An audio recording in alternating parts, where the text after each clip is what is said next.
Hello,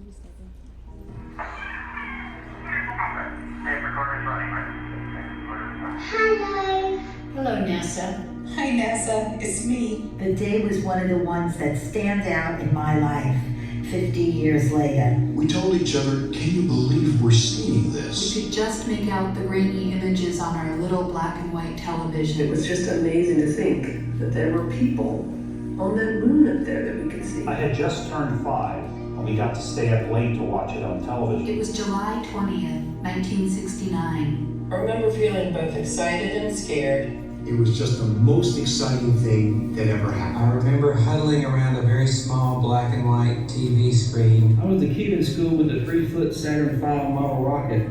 This was the culmination of what was to me, literally, a lifelong effort.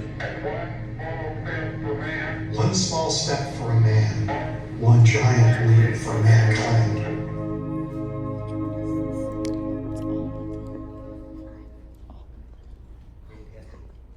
So we're honored to have with us tonight 2 Apollo storytellers who are going to share their experiences at this time of International Observe the Moon Night. Our first storyteller is Kelly Shulman, and Kelly is a physics and computer science and math teacher at West Ferris Secondary School in Ontario, Canada. All the way from Canada. Now that's not that far away, but still, that's a long way. She was born just 2 days before the Apollo 11 launch, and the space program has had a major impact on her life. So, take it away, Kelly.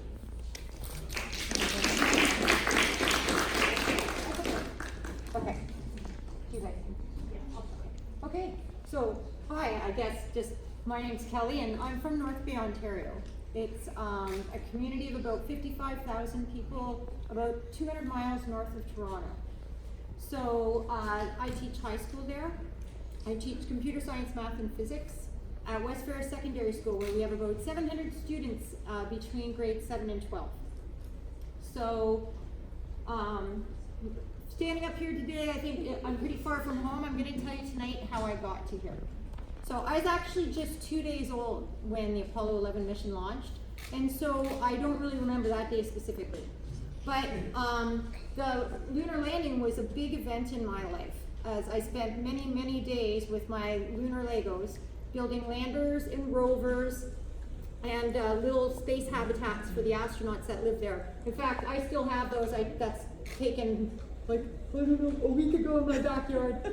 So, so to me, space really was a playground, and it sparked my imagination, and it spurred me on to study computer science, math, and physics at university, and then to share that enthusiasm with the next generation through my teaching career. So, so the coolest thing I ever did while teaching is a stratospheric balloon launch. So I had done high altitude balloon launching before, but when I got to West Ferris, I wanted to do it, and so I set up something called the West Ferris Near Space Program. So high altitude ballooning is an activity where the students plan mission goals, and then they design and build a payload that has like scientific experiments on board, cameras, sensors, tracking equipment, and power supply. And then we attach that payload to a weather balloon and launch that to the stratosphere. So we track the payload throughout the mission. It goes up so high in the stratosphere that the air pressure gets so weak, the balloon gets so big that it explodes, and then the payload descends back down to Earth under a parachute. So we go out and we find it with GPS location, and we retrieve the payload, and we bring it home, and we check out and analyze the data and images and videos we get back. And then we debrief the mission in terms of what we learned and how we can use that in our next mission. So the first launch of the West Ferris Near Space program was posthumously called Snow Day, a Canadian Hab adventure. Because every mission needs a catchy name. We launched in a snowstorm. And actually the flight overshot the prediction, and it landed in a remote part of our provincial park with no roads or cell phone service. So it became a Canadian adventure. So actually it was so remote and the temperatures were so cold that they deemed it too dangerous for students to go to the landing site. So what happened is I ended up going out there the day after the flight with the outdoor ed teacher, and it was an hour and a half down a four-wheeler trail and 2 hours across paddling a canoe across a frozen lake, or the lake was, ice was forming in it, and then about 2 hours in the bush to the GPS location. And while we were paddling across the lake, I did think, if we hit a floating log, we'll tip the canoe and we'll die. And then we would have died rescuing a styrofoam box. So thankfully that didn't happen. But actually we didn't find the box that day. We had the GPS location, but I guess the bush was so dense we just could not locate it. And so the mission was actually saved by a student. He went in on the weekend with his father, and he told us his young ears could hear the audio beacon, because he could hear the higher frequencies, and so he rescued the payload and the mission was saved. So, to redeem ourselves this spring, this time we called it Moonshot, the flight of Apollo 19. Because a primary goal of the mission was to pay tribute to the then upcoming anniversary of the lunar landing.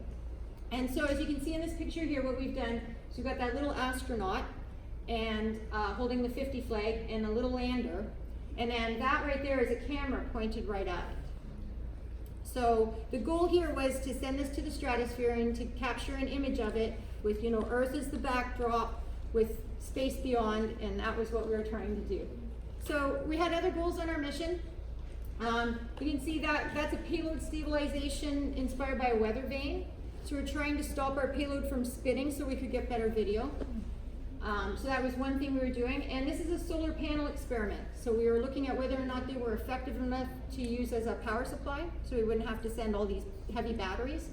And also which placement was better, at the side or on the top. And we were collecting other sensor data as well. We were collecting temperature, pressure, 3-axis accelerometer, and compass orientation, so that we could test the effectiveness of this stuff as well. So, do you want to move to the next? So it's a big event at our school when we launch. It was a beautiful day that day. The clouds were just clearing when we went out on the football field.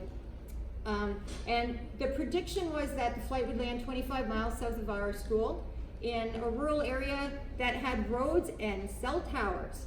So we were quite excited about that. So there, it's about a 3-pound payload, and you can see the whole school's out there, and members of the public come, and we have the amateur radio club joins us, and then we also have media come out and everything.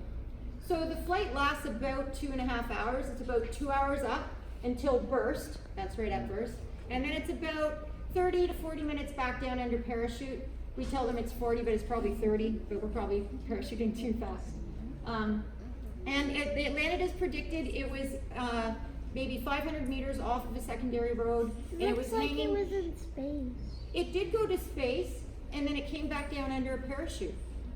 Yeah, and then we go out and we found it in a tree. So it was about 6 feet off the ground. So it was easy for us to grab, and it was still broadcasting its its location beacon out to the radio club guys in the cars. So we brought it back to the school and we checked it, and we had full data set. So that actually became the core of the grade 12 physics culminating project, where students analyzed different aspects of the mission. So, and then, we got the shot. Yeah, so we pulled it off. We got the shot, just like we wanted. And I have heard a few people say that the fact that the flag is fully deployed, despite the limited atmosphere, could suggest that this was staged in a studio. Which, no, it's no use arguing with people like that.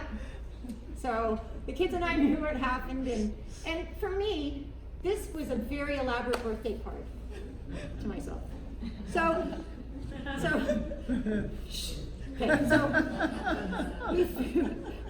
we figured that a tribute to NASA wouldn't have a lot of effect unless they knew about it.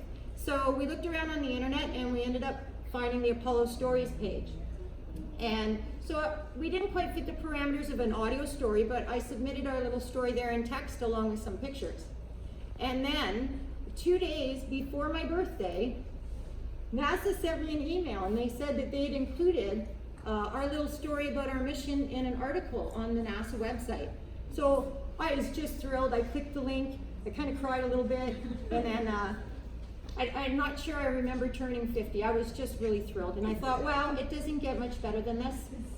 Which one? And then I got another NASA email inviting me to come here tonight to talk to you guys about this. So I said yes, and so here I am. So what does the future hold for my little near space program? Well, most of the kids that did that Moonshot mission with me have graduated and they're off at university. So I actually had an email from one of them the other day. He's studying space engineering, aerospace engineering, and he told me he's working on a sounding rocket this year. So that's cool because he always wanted to blow stuff up. He was unhappy with our helium. But back at school, we've decided the grade 11 physics class that we're going to set our mission goals as soon as I return from my trip to NASA. So they think that's pretty cool. And the other thing is we're waiting on a contact from an astronaut from the International Space Station. So over the summer, I put in a proposal to the AIRIS program. So that's amateur radio on the International Space Station. And I asked for a telebridge contact because we don't have the radio satellite receiver technology at our school to pull it off. So they've accepted our proposal and we're in the queue. We're just waiting to be notified of a date. So that's also exciting. But this is an incredible activity, and I just do want to give a shout out to the organizations that provide the resources and tools and support that allow us to do this. So this couldn't be done without the Global Space Balloon Challenge, the Hub organization, local radio amateur clubs, and then a legacy of childhood dreams inspired by NASA. So that's my whole story. Thanks, Vern.